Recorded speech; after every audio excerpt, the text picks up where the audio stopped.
రూపనామం రెండు కూడాను కల్పితమే కానీ అవి సరి అయినటువంటివి కాదు. భగవంతునికి ఎట్టి మార్పులు కూడా ఉండవు. తాను చావులు పుట్టుక లేనట్టి శాశ్వతుడు, ఆది మధ్యాంతరహితుడు, అనాదేవాడు. అతను శాశ్వతమైనటువంటి ఆత్మస్వరూపుడే. అట్టి ఆత్మస్వరూపుడికి రూపనామమును కల్పించడము కేవలము మానవుల యొక్క కల్పితములు, మానవుల యొక్క భ్రాంతులే.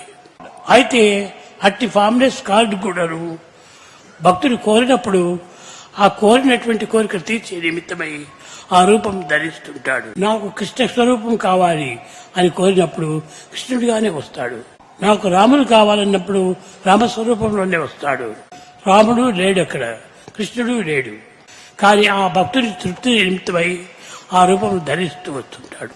కనుక భక్తులను తృప్తిపరిచే నిమిత్తమై భగవంతుడి రూపం ధరిస్తుంటాడు. కానీ అతనికి ఎట్టి రూపములు లేవు, గుణములే లేవు. అతనికి ఎట్టి గుణములు లేనటువంటి భగవంతునికి గుణములు రూపములు మనం ఏర్పరచుకొని మనం తృప్తిపరుచున్నాము. రూపములన్నీ కూడాను అప్పటికైనా అనిత్యమే. నిత్య సత్యమైనటువంటి యొక్క రూపము ఆత్మనే. కానీ దీనికి అనేక రూపములు కల్పించి మీరే దాన్ని అనర్థములు చేసుకుంటున్నారు. అయితే అప్పుడప్పుడు శరీరం ధరించినప్పుడు ఆ శరీరాన్ని మనం ఆశించటము, పూజించటము, స్మరించటము అది సత్యమే. అది ఉన్నంత వరకును నీవు ఆనందంగా ఉంటుంటావు. తర్వాత నీకు ఆ సుఖం ఎక్కడి నుంచి వస్తుంది? ఈ సుఖము నీ భ్రాంతి నుంచి వచ్చినటువంటిదే కానీ మరొక చోట నుంచి రాలేదు. అట్టునే శరీరంలో కొంతకాలం ఉంటుంటాయి, తదుపరి అనేక రూపములు ధరిస్తూ ఉంటుంది. ఇప్పుడు ఈ శరీరం కూడా ఉన్నది. ఈ శరీరంగా వచ్చినప్పుడు ఎన్నో మార్పులు చెందుతుంటాయి. ఇది ఇంకా కొంతకాలంలో ఈ శరీరం మీకు కనిపించకుండా పోవచ్చును. కానీ మీరు అప్పుడు బాధపడటం సహజం కాదు. తన స్వస్థానంలోకి తాను చేరుకున్నప్పుడు మీరు ఆనందించవలసిందే కానీ బాధపడకూడదు. కనుక శరీరమును ఎప్పటికైనా అశాశ్వతములు, అసత్యములే. దేహం కూరక తప్పదెప్పుడు, దేహి దయామయుండు, కరుణింపక దేహికి చావు పుట్టుకలు, మోహ నిబంధ బంధనలు, ముద్రలు లేవు. కనుక మీరు ఎప్పుడు కూడాను దేహాన్ని మీరు పెద్దదిగా శాశ్వతంగా భావించరాదు. ఆయా కాలంలో, ఆయా పరిస్థితులు, ఆ యొక్క సమయము, సందర్భంలో వచ్చినప్పుడు మాత్రమే ఆ దేహమును కనిపిస్తుంది. ఆ కాలం వచ్చినప్పటికీ తిరిగి ఆ యొక్క దేహములు కానీ ఆ యొక్క అనుభవములు కానీ ఏమాత్రం కూడా ఉండవు. కనుక మీరు దేహాలు సత్యమని భావించుకొని ఆ కృష్ణుడే కావాలి. ఏనాడో ద్వారకా నగరంలో జన్మించినటువంటి యొక్క కృష్ణుడు ఈనాడు నీకు కనిపించమంటే ఏ విధంగా కనిపించగలడు? ఆ దేహం ఉండినంత వరకు ఆ ద్వారక లోపల నడిచాడు, సంచరించాడు, సంతోషపెట్టాడు. ఇప్పుడు ప్రతి ఒక్క దీనికి కూడా బల్బులు ఒక పవర్ ఉన్నది. ఈ పవర్ అంతా కూడాను కొంతకాలం వరకే ఉంటుంది. అవతారంలన్నీ కూడాను బల్బులు వంటివి. కానీ ఆ యొక్క పవర్ తగ్గిపోతానే ఆ బల్బ్ మీకు కనిపించదు. ఇతని అవతారంలన్నీ కూడాను అనేక రకములైనటువంటి అవతారములు ఎన్నో వచ్చినవి. దానిని మాత్రమే మీరు స్మరించుకొని, దానిని మాత్రమే స్థిరం చేసుకొని మీరు దానినే నీకు ఆధారం చేసుకోండి. అంతేకాని ఆ ఫార్మ్ ఎప్పుడు ఉండాలి కానీ మీరు ఆశించకూడదు. నీవు పుట్టినటువంటి బాలుడవు, ఇప్పుడు ఎంతో పెద్దవాడైపోయినావు, కాలేజీ బాయ్ అయినావు. కానీ ఇది ఎంతకాలం వచ్చింది? కొంతకాలమే. తిరిగి మార్పు చెందుతుంది. నీకు మ్యారేజ్ అవుతానే నీకు కుమారుడు కలుగుతాడు. అదే విధంగానే అవతారములన్నీ కూడాను వచ్చినవన్నీ కొంతకాలం మాత్రమే ఉంటాయి. ఇప్పుడు 3 రకములైనటువంటివి ఉంటున్నాయి. ఒకటి కాన్సన్ట్రేషన్ అన్నారు, రెండవది కాంటెంప్లేషన్ అన్నారు, మూడవది మెడిటేషన్ అన్నారు. కాన్సన్ట్రేషన్ అనేటువంటిది తాత్కాలికంగా వచ్చినటువంటిది.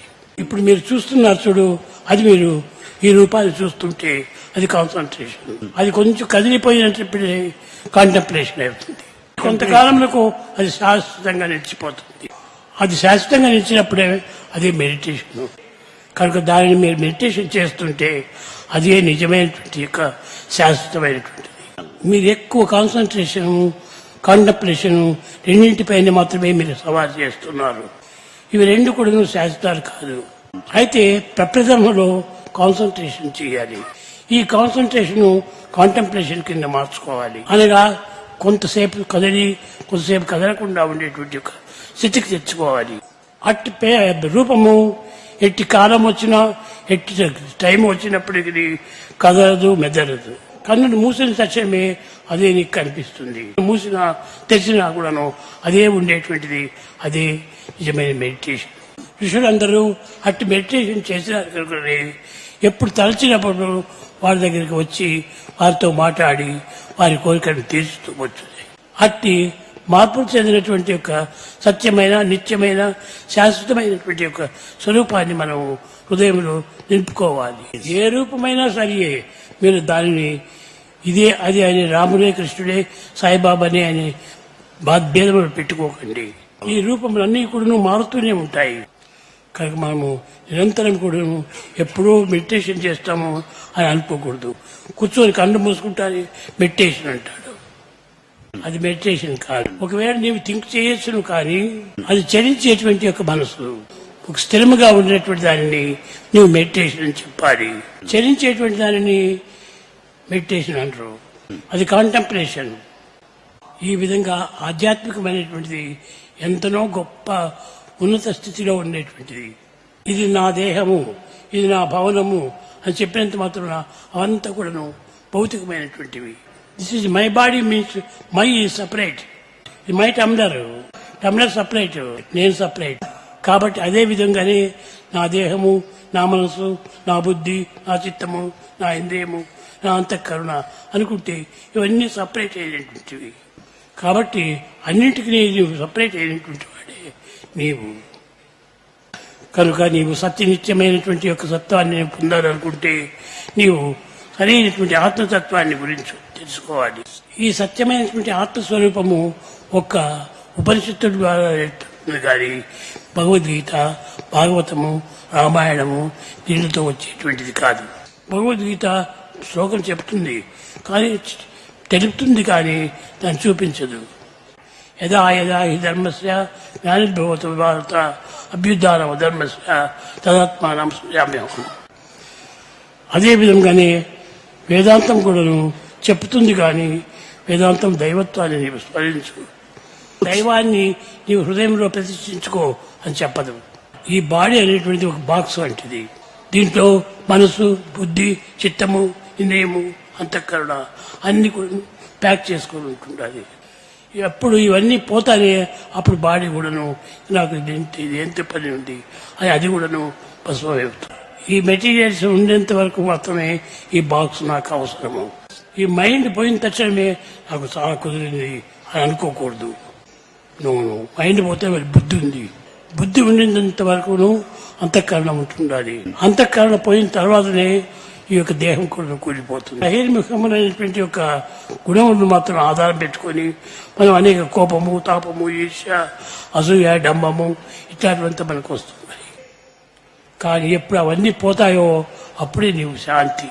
అవి ఉండినంత వరకు నీకు శాంతి కుదరదు. ప్రేమ ఉండినప్పుడు ఎవరిపైనా ద్వేషం రాదు. మనకు ఎవరిపైనా మనకు ద్వేషం చేస్తున్నామంటే మనలో ప్రేమ లేదు. ఎవరు ఏమైనా మనం తిట్టినారంటే మనకు కోపం రాదు. కనుక ఇవన్నీ కూడా ద్వేషాలంతా కూడాను ప్రేమ లేనప్పుడే మనకు వచ్చేటు. ఆ కోపం వచ్చినప్పుడు మనం ఎవరిని లెక్క చేయము. ఎప్పుడు నువ్వు కేర్ చేయలేదో అప్పుడు నీకు ప్రేమ లేదు. కానీ ఆ ప్రేమనే ఉంటే నిజంగా నీకు కోపం రాదు. నన్ను ఎందరో తిడుతుంటారు, ఎందరో నన్ను దూషిస్తుంటారు, ఎందరో నన్ను పరిహసిస్తుంటారు, కానీ దేనికి నేను కట్టుకోదలను. ఎప్పుడు కూడా ఆనందంగానే ఉంటాను. కనుక అదే నిజమైన ప్రేమ. కనుక మనం ఎప్పుడు నిరంతరం కూడా లవ్ ఆల్, సర్వ్ ఆల్, అవి రెండు మనం భద్రంగా పెట్టుకోవాలి. కనుక ప్రేమ అనేటువంటిది మనకు కలగాలనుకుంటే సత్యధర్మం రెండింటినీ కూడా ఏకం చేయాలి. ప్రేమ ముదిత మనసే కామ రామ కామ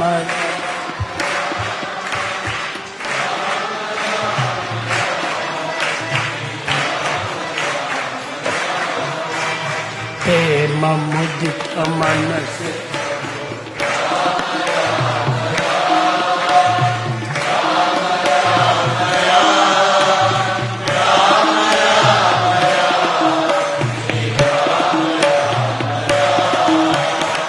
పాపకటే దుఃఖమిటే ఏతరామన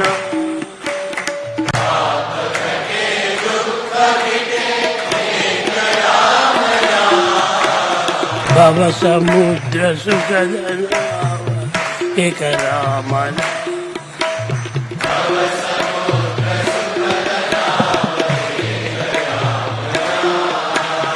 పరమ శాంతి సుఖ నిదాన దివ్య రామ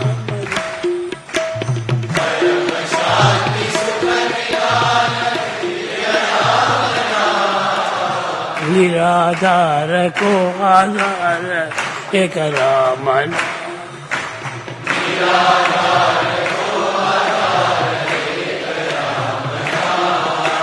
निराधार को आधार एक रामना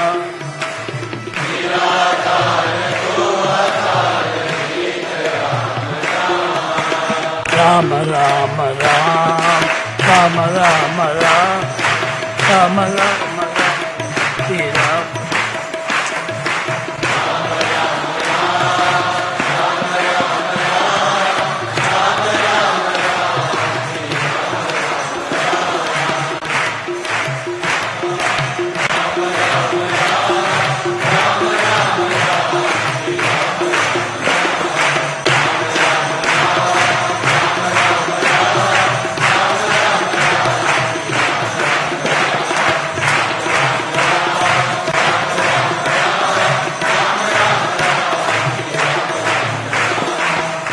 राम राम राम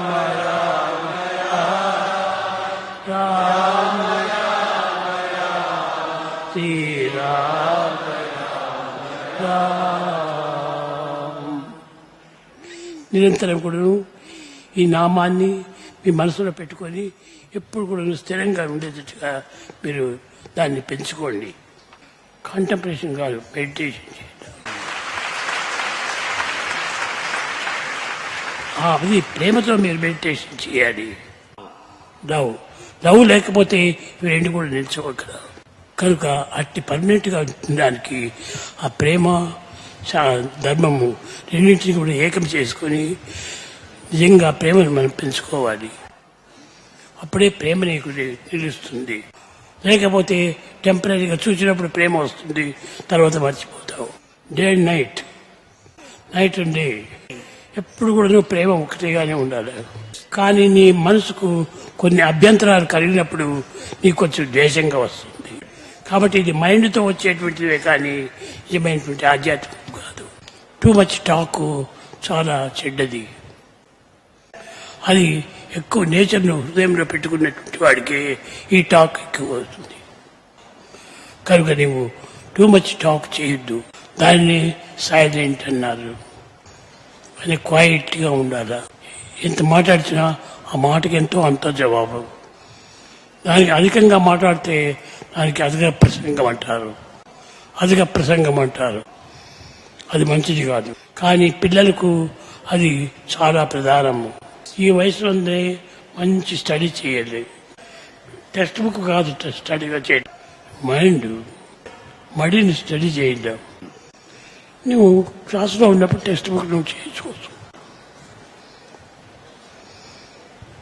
మీకు అందరికీ సంతోషంగా ఉందా? Are you all happy?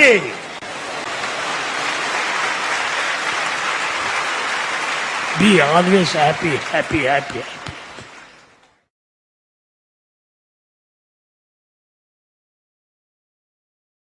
ఓం నమ శివాయ, ఓం నమ శివాయ, ఓం నమ శివాయ, శివాయ నమః.